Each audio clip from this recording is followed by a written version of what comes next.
Hello, this is Maggie and I'm Nick, and we're at the Bali Tropic Resort and Spa. We've had a beautiful breakfast this morning over here, and we've decided to do a cooking course. The cooking course has been fantastic. We've just finished it. We've done all our food and cooking around.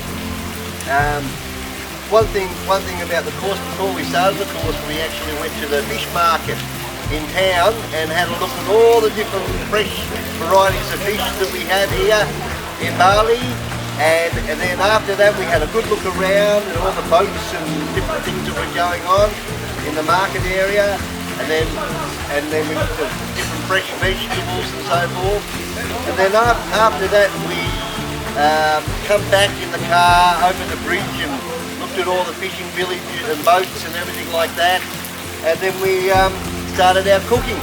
And the people at the Bali Tropic Resort here had prepared all the tables and all the things that we chose for and what they gave us a choice of.